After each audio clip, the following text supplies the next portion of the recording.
السلام عليكم ورحمة الله وبركاته. الحمد لله رب العالمين، والصلاة والسلام على أشرف الأنبياء والمرسلين، نحمده ونستعين ونستغفره، فإن أصدق الحديث كتاب الله، وخير الهدي هدي محمد صلى الله عليه وسلم، وشر الأمور محدثاتها، وكل محدثة بدعة، وكل بدعة ضلالة، وكل ضلالة في النار. وقال رب اشرح لي صدري ويسر لي أمري واحلل عقدة من لساني يفقهوا قولي. Alhamdulillah, bersyukur kehadrat Allah Subhanahu Wa Taala kerana dapat bersama pada malam ini. InsyaAllah pada malam ini kita nak sambung perbincangan berkaitan dengan Sayyidina Umar Ibn Khattab ini. Itu berkaitan dengan satu peristiwa yang berlaku ketika beberapa hari Nabi SAW dah wafat, yang mana perkara ini telah kita bincang 2 kali dah sebelum ini. Dan sebenarnya kita ni sudah habis dah perbincangan berkait dengan perkara itu. Cuma ni oleh kerana dalam kitab ni dia terlalu ringkas berkaitan dengan perkara ini, jadi saya cuba untuk bagi sedikit tambahan maklumat berkaitan dengan perkara ini. Jadi hadis yang menyebutkan bahawa Nabi mahu menulis sesuatu, di mana dalam riwayat ini disebutkan bahawa Nabi SAW ketika beberapa hari Nabi nak wafat, maka Nabi SAW meminta supaya dibawakan kepada baginda peralatan untuk ditulis sesuatu, pen dan kertas pada ketika itu. Dan pada kejadian ini yang lebih dikenali dengan peristiwa hari Khamis ini, peristiwa hari Khamis ini sebenarnya ramai sahabat yang berada berdekatan dengan Nabi SAW. Jadi bila Nabi minta untuk tulis sesuatu, jadi para sahabat radhiyallahu anhu berbelah bagi.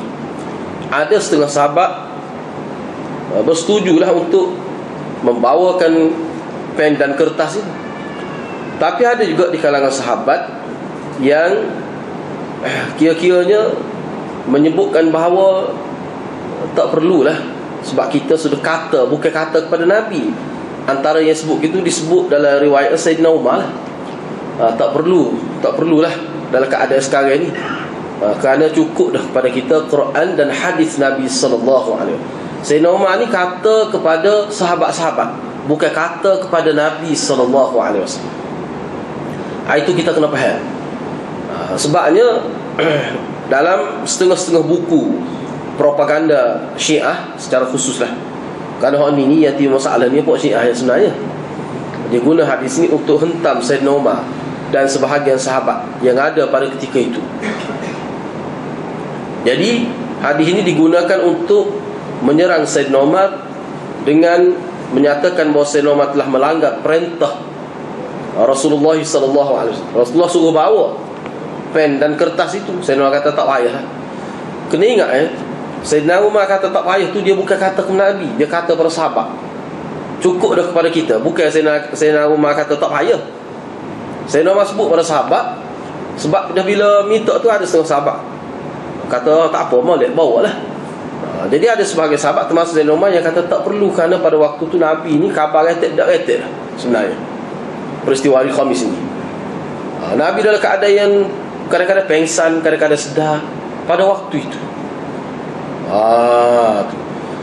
Jadi ulama sebut, Imam Ibn Taymiyah dan ramai lagi ulama lain sebut, sebenarnya Sayyidina Umar berkata lagu tu kerana dia kata nak merehatkan Nabi, nak wiplu pada Nabi, biar nak menulis lagu mana tu dalam keadaan lagu tu, nak menulis lagu mana. Jadi kita nak beri ketenangan kepada Nabi SAW. Itu umumnya ulama sebut gitu. Jadi kata-kata Sayyidina Umar Cukuplah kepada kita Quran dan hadis itu kata-kata Sayyidina Umar yang ditujukan kepada para sahabat, yang nak bawa pen dan kertas supaya Nabi tulis. Jadi di situ berlaku pertikaian, berlaku kita kata sedikit pertengkaran lah. Maka Nabi kata keluarlah. Keluarlah. Nabi suruh tubik lah. Tak usah duduk gagah depan dia tu. Jadi maka Nabi pun tak tulis. Jadi kalau seperti mana puak-puak yang sesat ni, dia sebut bahawa Nabi, maka dengan sebab Sayyidina Umar tak beri tu, maka Nabi tak dapat tulis. Nabi tak tulis lah. Maknanya Nabi nak tulis tu benda yang penting nah sebenarnya. Tu. Jadi mana kisah sahabat lah. Dari segi logik lah dia hadirat seperti yang saya sebut dah sebelum ni. Tak nak sahabat dengan kisah Umar, manakah Nabi tak tulis. Tu. Persoalan yang besar lagi ni, selepas tu Nabi boleh pergi sembahyang, walaupun dipapah oleh sahabat, oleh sepupu dia, oleh anak beranak dia, dipapah pergi sembahyang. Kenapa Nabi tak tulis? Beberapa kali kurang 3 hari Nabi hidup selepas tu boleh pergi sembahyang walaupun diangkat oleh sahabat. Kenapa Nabi tak tulis? Kalau betul tu maksud nak tulis, maknanya kalau kita faham seperti mana yang dipaham oleh Syiah ni, maka Nabi ni ada juga perkara yang Nabi tidak sampaikan kepada kita. Lepas tu Sayyidina Umar ni, bila dia balik rumah, dia tak boleh kau nak tulis kepingnya. Nak tulis, tak ada pula tu. Tulis tinggal ke Aisyah, kau tinggal ke Sayyidina Ali, kau tak ada. Tak boleh nak tunjuk. Hak tentu tak baliknya Aisyah lah, muka rumah dia. Dan isteri-isteri orang yang duduk bersama Nabi itu, kerana Nabi sakit, dan keluarga Bani Hashim yang ada pada waktu itu, kenapa tak tulis? Itu persoalan. Jadi makna sebab itulah ulama bila dia faham secara keseluruhan, dia kata sebenarnya Nabi ni dia nak uji sahabat dia, faham setara mana, faham molek dah ke agama. Sebab demon ni lah kira-kiranya orang yang akan bawa agama seperti yang aku nak. Faham molek dah kau tak yakin lagi dengan Quran. Sedangkan pada waktu Nabi sakit ni, ayat al-yauma akmaltu lakum turun dah, sempurna dah agama. Allah kata tak faham lagi. Ma farratna fil kitab min syai', tidak kami tinggalkan sesuatu dalam kitab melainkan ada belaka dah untuk keselamatan manusia. Ayat tu pun turun dah. Sebab itulah ulama menyebutkan perkara ni nak ayat tinggi. Inilah pekoh Sayyidina Umar ni, faham molek je agama. Cukup dah Quran dan hadis, cukup. Sebab ayat-ayat yang menyebutkan bahawa cukup dah agama, sempurna dah, dia faham aja. Jadi ulama kata begitu. Lepas tu kita kena ingatlah, saya sebut sebelum takut tak ingat, Sayyidina Umar tidak pernah kata Nabi meracau. Tak pernah. Dan kalau ada sebut itu riwayat yang tidak benar. Yang kata Nabi meracau itu sebenarnya orang lain. Kata tu pun sebenarnya bukan tuju ke Nabi, tuju kepada orang yang dia ada dua kelompok, kedua puak. Ada hak setuju tulis, ada hak tak setuju tulis.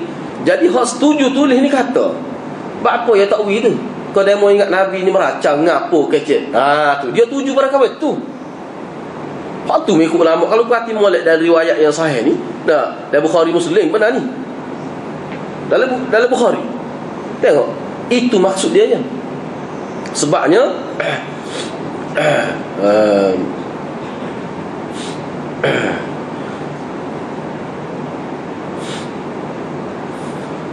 sebab dalam setengah riwayat ada sebut ahajara, apakah Nabi meracau? Tanya tu bukan tanya berkenaan Nabi, tanya demo tu orang yang tak si tulis tu. Apa Nabi minta sana Nabi meracau ke? Yang tak si tulis tu lah. Itu maksud saya kata berlaku pertengkaran kecil depan Nabi. Tu baiklah. Boleh jadi seperti mana dalam kitab ni. Dalam kitab ni khusus dia bincang tentang persoalan-persoalan yang ditimbulkan oleh Syiah, khusus Khalid Asqalani. Dia sebutlah dalam kitab ni. Dia kata sebenarnya hadis ni cukup besar, cukup luas ruang untuk kita faham secara positif apa yang berlaku pada hari Khamis ini. Cukup luas ruang itu. Walaupun ada jugalah, kalau kecuali kita ni memang sudah awal-awal lagi benci pada sahabat Nabi, ada juga ruang untuk kita takwil jadi tak molek. Jadi di sini sebenarnya bagi saya lah, saya duk perhati tengok tu, hadis ni sebenarnya semasa dia menjadi fasl, menjadi penilai untuk kita. Mana orang yang guna hadis ni untuk memburukkan sahabat, dia tu musuh Islam. Kalau orang guna hadis ni sebut dengan cara yang positif, dengan takwilan yang tidak menampakkan buruk sahabat, makna dia ni sayang kepada sahabat Nabi. Sayang kepada sahabat Nabi, dia bererti sayang kepada Nabi sallallahu alaihi wasallam. Itu mafhum hadis. Adalah hadis begitu. Kita boleh cakap ni. Sebab manusia ni bila dia sayang, dia ada bukti, dia ada tanda, dia akan cuba takwil ke arah baik lah. Kecuali memang dia benci ni kan, nampak sikit ada ruai pun kata selalu. Itu pesing manusia. Itu mana orang panggil apa ni, gaya hidup manusia ni biasanya lagu tu lah. Banyak yang tidak seimbang.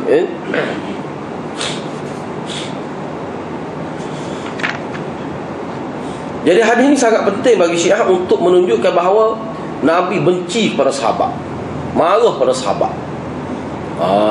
Dia penting dah. Dia nak sabit tu lah sebenarnya. Sebab tu dia guna tu. Padahal tak ada nampak Nabi marah pada sahabat. Sebab selepas tu Nabi pergi semaya bersama sahabat dalam saf semaya di Masjid Nabawi.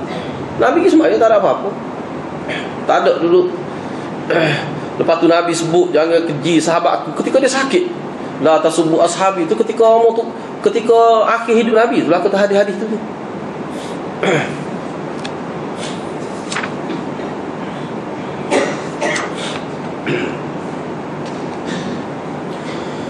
Antara kemusykilan yang ditimbulkan berkait dengan hadis ni, hadirin dan hadirat, misalnya bila Sayyidina Umar kata cukup dah Quran dengan hadis tu, Quran dengan sunnah cukup dah untuk kita selamat dunia dan akhirat. Jadi Pokok Syiah kata Sayyidina Umar dia berasa dia lebih haling daripada Nabi. Itu dalam kitab dia sebut lebih haling daripada Nabi sallallahu alaihi wasallam. Bila Nabi nak tulis kata padan dah Quran dengan hadis, seolah-olah dalam menafsirkan Quran ni seolah Sayyidina Umar ni lebih haling daripada Nabi. Itu antara dia sebut. Padahalnya tak ada pun kalimah yang menunjukkan begitu, tak ada. Seperti yang saya sebut tadi lah. Sayyidina Umar kata cukup dah Quran dengan hadis dengan sunnah untuk kita. Sayyidina Umar kata kepada orang yang setuju tulis, tak perlu dah tulis muka Nabi dalam keadaan gini, dalam keadaan khabar tak khabar, orang penuh umur dalam masa tu nak nulis ke dia lagi. Seperti saya sebut tadi lah. Gitulah hadis-hadirat. Sebab dalam ni memang panjang benar hadis tulisnya. Jadi seperti yang saya sebut sebelum ni, maknanya saya harap mana hadis-hadirat boleh faham lah berkenaan dengan hadis ni. Begitu takwil dia. Memanglah kalau kita nak takwil dengan cara yang tidak betul, nak takwil, nak pusing, dia jadi nampak tak molek, boleh tahan pusing. Benda yang betul benar pun boleh tahan pusing. Manusia di setiap zaman akan ada jenis-jenis lagu ni, akan ada. Tapi kalau untuk kita faham dari sudut yang positif, sangat luas, sangat besar. Baiklah, seterusnya kita nak masuk pula pada fasal yang ketiga dalam kitab. Kita nak masuk pula berkenaan perbincangan berkaitan dengan Sayyidina Uthman ibn Affan. Sebab Sayyidina Uthman ni pun berat juga hadis-hadirat. Sayyidina Uthman ni antara sahabat Nabi yang teruk juga dikecam, dihina, dianiaya, hatta dibunuh oleh musuh-musuh Islam, khususnya Pokok Syiah daripada Kufah, daripada Basrah, pada musim haji tu. Dibunuh Sayyidina Uthman. Disebut dalam riwayat ketika Sayyidina Uthman berada dalam rumah dia di Madinah, Pokok Syiah ni nak masuk ke pintu tak boleh, dia naik sisi angin, pecah sisi angin masuk dan bunuh Sayyidina Uthman ketika Sayyidina Uthman sedang baca Quran. Mati Sayyidina Uthman. Fasal yang ketiga iaitu perbincangan berkaitan dengan Amirul Mukminin Uthman bin Affan. Jadi sebelum kita bincang perkara-perkara yang berkaitan ataupun fakta-fakta yang berkaitan dengan Sayyidina Uthman, seperti mana sebelum ni lah hadirat, kita nak tengok beberapa hadis yang disebutkan, yang diucapkan, yang disabdakan oleh Nabi sallallahu alaihi wasallam tentang kelebihan Sayyidina Umar secara ringkas. Kalau nak detail boleh rujuk dalam kitab-kitab induk Bukhari, Muslim dan sebagainya.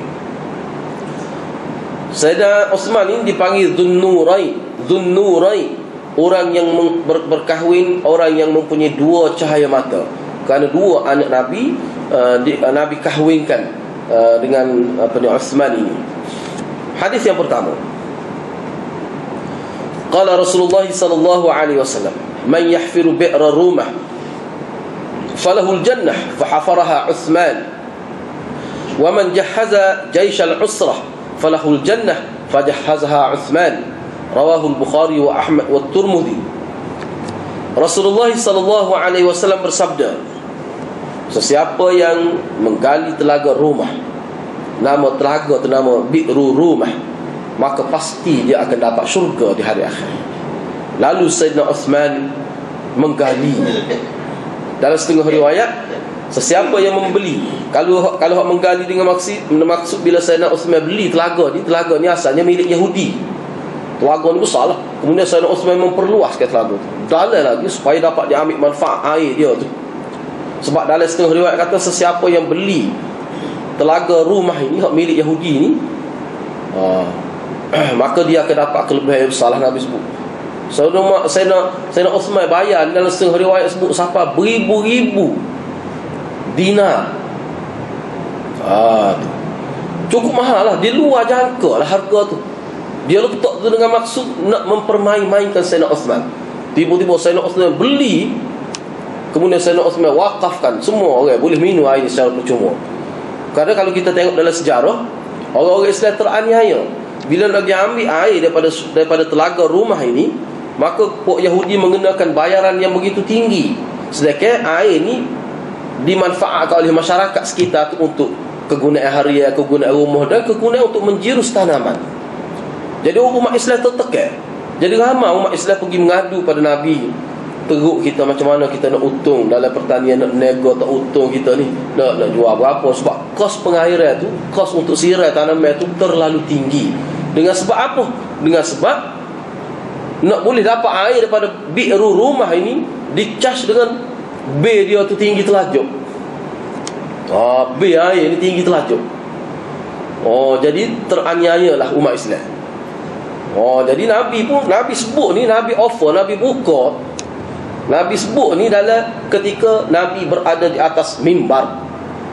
Siapa dia boleh beli? Tiba-tiba Sayyidina Uthman pergi beli dengan harga yang begitu mahal, beribu-ribu dinar.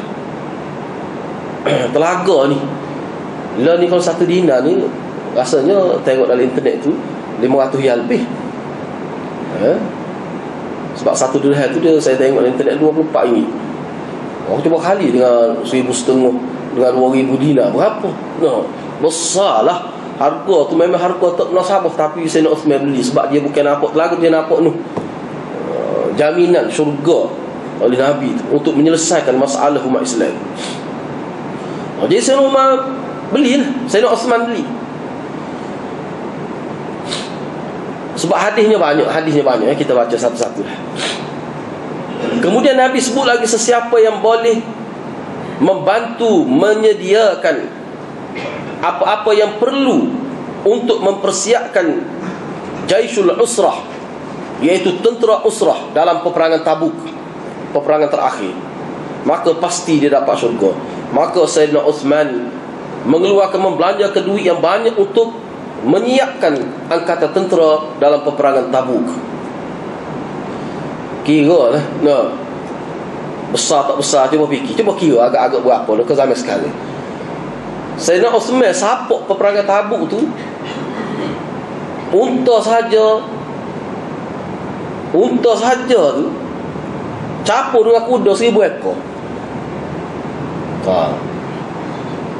940 ekor unta, siap dengan pelana, siap dengan kedudukan, letak segeduk tu atas unta tu untuk bawa bekalan untuk perempuan jururawat Nabi naik atas tu, dan 60 ekor kuda pecuk untuk tentera.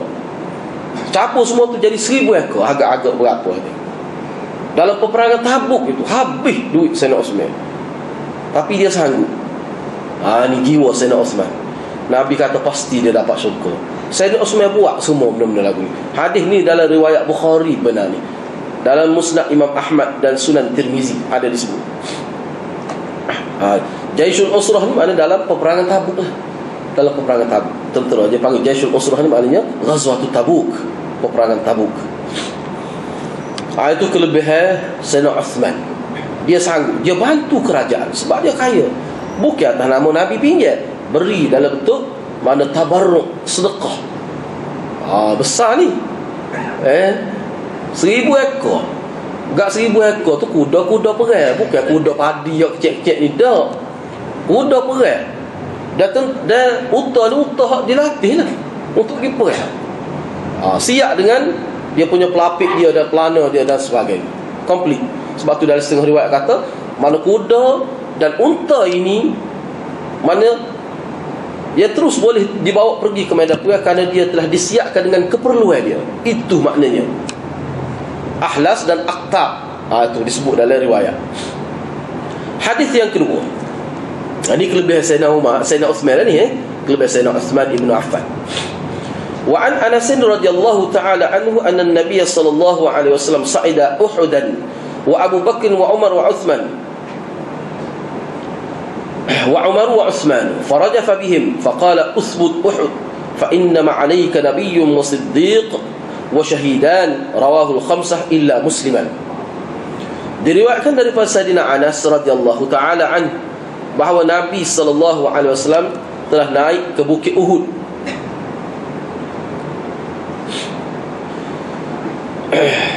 Walaupun ada juga dalam setengah riwayat, misalnya riwayat Muslim tapi sanad dia sahih juga.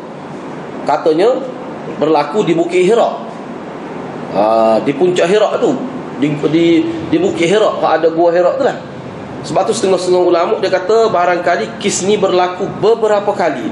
Sebab hadis yang meriwayatkan bahawa berlaku kes ni di Bukit Uhud pun sahih juga. Hadis yang menunjukkan bahawa kes ini berlaku di Bukit Hira pun sahih juga. Cerita dia ni bila Nabi naik atas Bukit Uhud atau dalam riwayat lain Bukit Hira, bersama Nabi ada Abu Bakar, Umar dan Uthman. Tiba-tiba bukit itu macam bergegar. Bergegar bukit itu. Bergerak bukit itu. Nabi pun bersabda, "Uthbut Uhud." Diamlah Uhud. Sesungguhnya di atas engkau sekarang ini ada seorang Nabi, seorang Siddiq dan 2 orang yang mati syahid.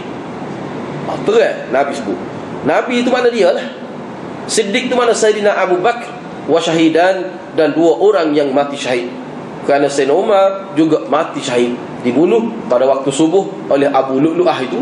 Dan Sayyidina Uthman juga mati syahid di rumah dia, dibunuh oleh sekumpulan puak-puak Syiah. Hadis ini diriwayatkan dalam kitab-kitab sahih, kitab hadis sahih, Bukhari, Muslim, Imam Abu Daud, Tirmizi. Dalam Muslim dia tak ada. Sebab dalam Muslim dia tidak sebut atas Bukit Uhud, tapi dia sebut atas Bukit Hira. Jadi dalam Bukhari, Ibnu Majah, Tirmizi, Abu Daud, Nasa'i sebut atas Bukit Uhud. Dalam riwayat Muslim sebut atas Bukit Hira. Sebab tu setengah ulama kata oleh kerana riwayat sahih belaka, maka setengah ulama kata ini kisah ni berlaku beberapa kali. Yang ketiga, riwayat yang ketiga. An Aisyah radhiyallahu ta'ala anha kana Rasulullah sallallahu alaihi wasallam muttaji'an fi baiti kashifan an fakhidayhi aw saqayhi fasta'dhana Abu Bakr fa'adina lahu wa huwa ala tilka al-halah fatahaddatha thumma ista'dhana Umar fa'adina lahu wa huwa kadhalika fatahaddatha thumma ista'dhana Uthman فجلس رسول الله صلى الله عليه وسلم وسوى ثيابه فلما خرج قالت عائشة يا رسول الله دخل أبو بكر فلا تحشى له ولم تباله ثم دخل عمر فلم تحشى له ولم تباله ثم دخل عثمان فجلست وسويت ثيابك فقال ألا أستحيي من رجل تستحي منه الملائكة. وفي رواية قال إن عثمان رجل حيي وإني خشيت إن أذنت له على تلك الحالة ألا يبلغ إلي في حاجته. رواه مسلم.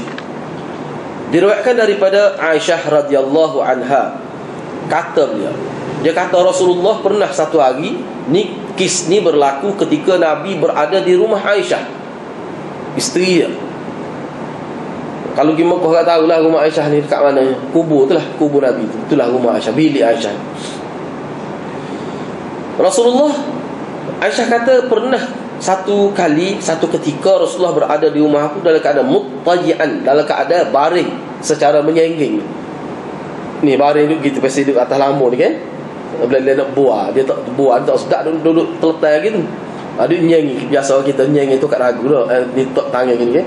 Menyengging lah. Mana sebelah lampu tu berada di lantai. Ketika tu di rumah aku dalam keadaan agak terdedah lah pohon dia ataupun betih dia. Bila duduk gitu muka bebas dengan isteri dia, dia bebas lah sikit. Biasalah isteri ni. Muka duduk rumah isteri dia. Perintah lah kalau baju-baju tak pakai biasa tu. Kain pun selok pakai tak pohon. Baru dia hilir sikit. Duduk di rumah ni biasa lah gitu, hati-hati tak. Jadi Nabi tu kira-kira gitu. Cuma perawi ni dia shock. Perawi ni dia kata dia teringat lah sama, tapi dia sebut dua-dua. Sama ada yang agak selok tu selok sampai ke pohon ke, ataupun selok sampai ke dua betis Nabi. Bila dia tak cerak tu, tak cerak mana dia tidak yakin, mana orang panggil shock perawi, maka dia sebut kedua-dua. Sama ada terselok tu sampai ke pohon ataupun sampai ke setakat betis lah, dia royak belaka. Ini dia panggil cermat perawi. Pada ketika itulah, pada ketika keadaan lagu tu, maka Sayyidina Abu Bakar tu tua dia ni minta izin nak masuk jumpa dia. Dia pun izin lah.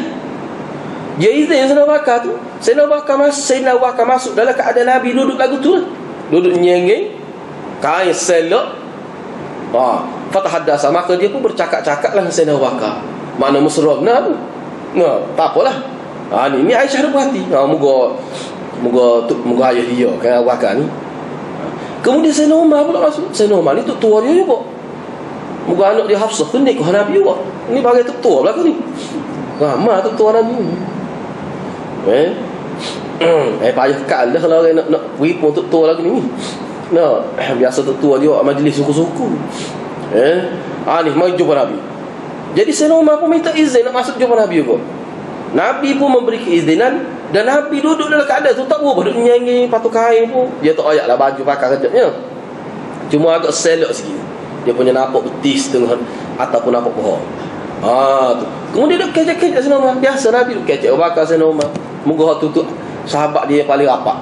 Kemudian selepas tu Sayyidina Uthman pula minta izin nak masuk jumpa. Bila bunyi Sayyidina Uthman nak mari, dia pun bangun. Nabi ni bangun cokoh. Fajar asar tu bangun cokoh lah kita cuma. Asar nyeng itu bangun cokoh. Wasawwa thiyabah. Dia pun betul kain dia. Betul kain dia selok tu. Jadi bila Sayyidina Uthman mari, dia duduk molek. Duduk depan kita lah. Betul habis kain nampak kemas sikit lah. Sayyidatina Aisyah perhati. Mana lagu ni? Sayyidina Abu Bakar, ayah aku dengan Sayyidina Umar mari, dia biasa ya. Selok gitu. Kecek bulan nyenging. Tapi bila Sayyidina Uthman mari, bangun cokoh. Bangun cokoh betul kain kamu duduk molek. Bila Sayyidina Uthman berlalu pergi, Sayyidina Uthman balik lah. Maka Aisyah pun tanya dia. Ni selepas balik belakang tetamu dia Abu Bakar pun balik, Sayyidina Umar pun balik, dan Sayyidina Uthman pun balik. Maka Aisyah tanya Rasulullah sallallahu alaihi wasallam. Aisyah kata masa Abu Bakar masuk, mu tidak tuan-tuan hamba tidaklah. Kalau kita nak terjemah habis ni takut nampak dah. Kalau kira suami isteri kat gini ada terjemahnya. Baru sedap. Masa ayah kita mari tadi, abang biasa ya. Tu baru mesra sikit. Tidak duduk selok-selok kain pun tak cara. Sayyidina Umar tak cara tu. Falam tahasyalahu tu maknanya sambut, tidaklah sambut dengan rasmi nampaknya. Bila-bila nyanyi gitu, tak masuk kecek gitu, selok letih pun tak apa. Sayyidina Umar mari pun buat gitu juga. Biasa. Tapi bila Sayyidina Uthman minta masuk nak jumpa, fajalasta, bangun cokoh. Daripada baring tu bangun cokoh duduk molek, wasawaita, dah betul pakaian. Dia tak apa gitu. Apa buat lagu tu? Nabi kata, Nabi jawab mana? Tidakkah patut aku malu kepada seseorang yang mana malaikat malu kepada dia? Malaikat malu kepada dia.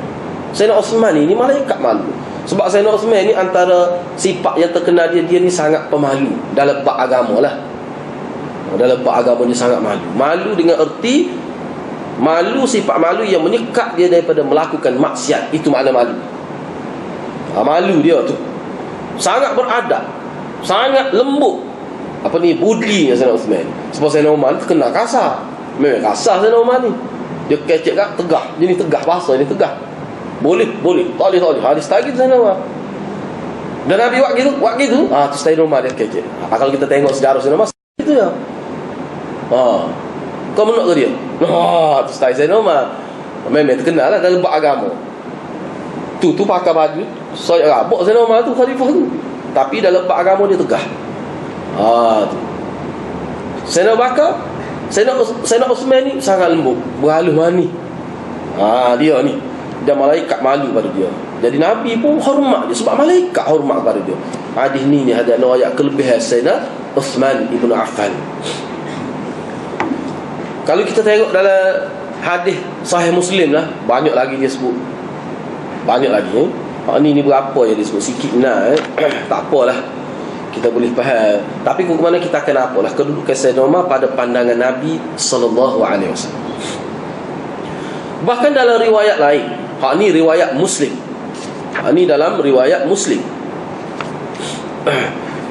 Dalam setengah riwayat Nabi sebut, bila Aisyah tanya dia, Nabi pun jawablah. Nabi kata sesungguhnya Uthman ini rajulun hayyun, seorang lelaki yang pemalu. Dia malu, dia ni malu, dia ni kasi tak tergamuk. Setengah orang tu tergamuk banyak perkara, dia ni tak.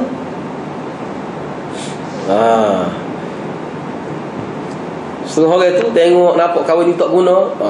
Orang tak guna nampak kita ambil dah. Orang kita mah je ni kat situ. Setengah orang ni tak, dia tak gamuk nak minta. Memang nampak tak guna, tapi boleh jadi akan datang tu dia nak guna. Jadi kalau kita minta, dia akan beri kita minta.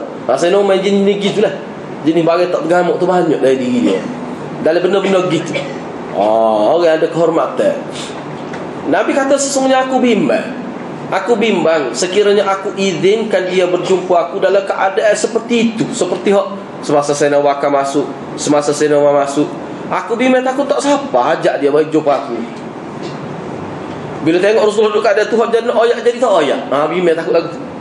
Orang barang lembut dah, barang jenis ciumak dah Sayyidina Uthman di pas itu. Kalau oyak jadi tak oyak bila tengok Nabi duduk lagu. Sebab kita lah kadang ada gini oyak belum betul, tengok tuan rumah pun nampak kalut tak ada oyak. Tapi kalau tuan rumah tu faham, dia tidak buat kalut, dia panggil dari pihak kawan ni. Kalau nampak suasana tak mengizinkan, dia tak kecil lalu. Ada setengah orang kalut oyak macam. Ada setengah orang pesen lagu tu. Jadi Sayyidina Uthman ni dia pesen dia gitu. Dan pesen dia tu Nabi hormat pada Sayyidina Uthman. Itu dalam riwayat Muslim. Hadis yang keempat,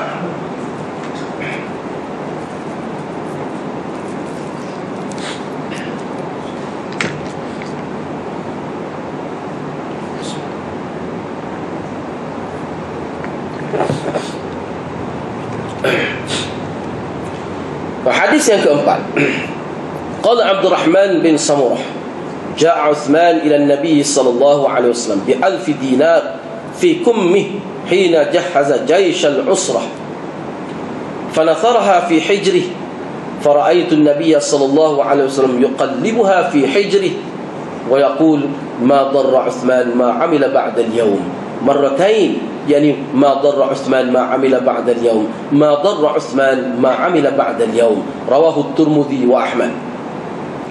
Kata Abdurrahman bin Samurah, dia kata Sayyidina Uthman ibn Affan telah datang menemui Nabi SAW dengan membawa 1000 dinar dalam baju dia. Kumih ni lengan baju. Sebab dia orang Arab, lengan baju dia tu dia besar. Suppose style Cina kan, besar ni baju. Sebab Abu Hurairah dia boleh tak anak kucing, dia pergi anak kucing, dia boleh baju dia tu main gitu. Dia main kucing Abu Hurairah. Satu kali tengah main gitu terjatuh kucing depan Nabi. Bila dia duduk depan Nabi, anak kucing tak ada baju. Ni sebab kita ada baju kita ni kecek tak boleh buah anak kucing. Ni baju satu lengan dia, kumih dia panggil. Jadi dia bubuh nak kucing tu, dia duduk pegang gitu. Dia main kucing kecil. Hurairah mana kucing kecil. Satu kali tu terjatuh kucing tu depan Nabi, kejut Nabi. Rupanya ada nak kucing dalam baju dia.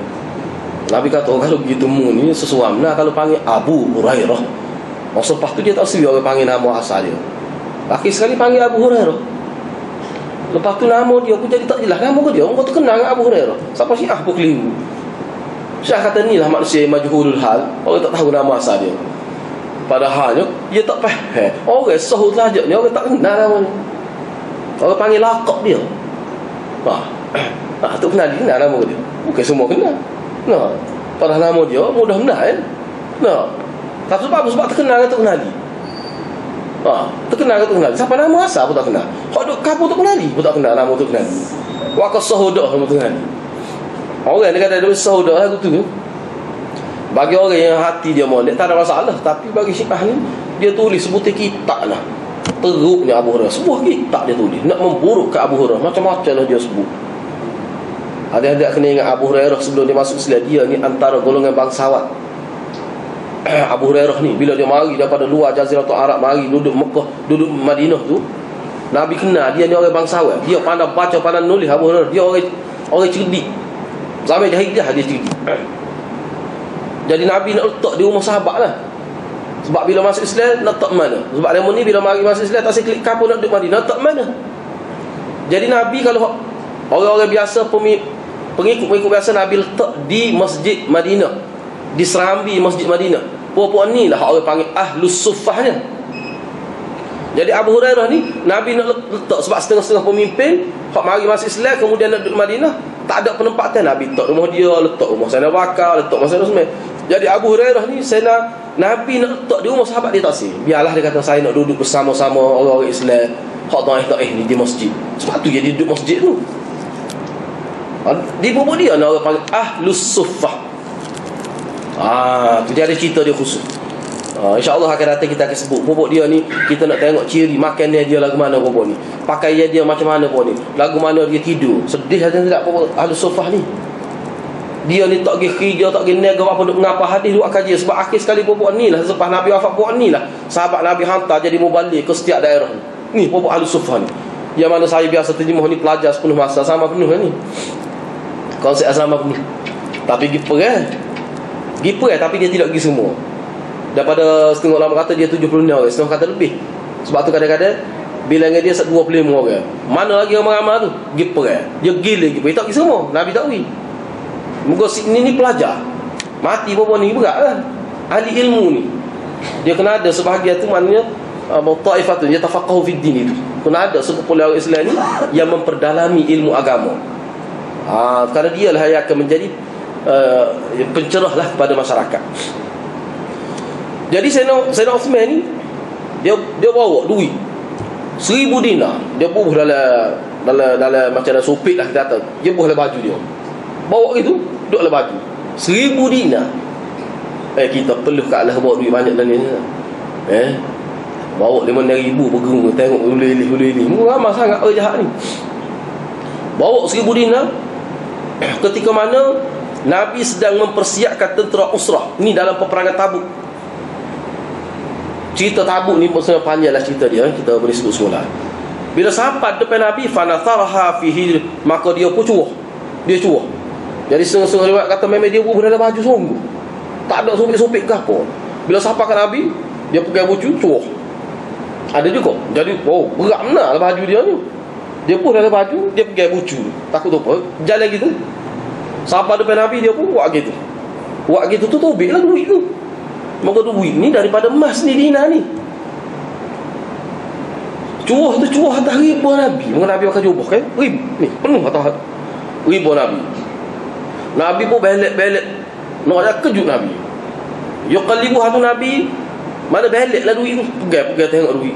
Nabi kata, ma darra Uthman ma amila ba'da al-yawm, ma darra Uthman ma amila ba'da al-yawm. 2 kali Nabi sebut. Selepas ni tak ada dah amalan yang boleh membinasakan Sayyidina Uthman. Selepas ni tidak ada dah satu amalan yang boleh membinasakan Sayyidina Uthman. Semua ulama kata hak ni adalah merupakan kenyataan Nabi bahawa Sayyidina Uthman ni ahli syurga. Semua ulama tafsir, ulama pensyarah hadis sebut gitu hadis ni.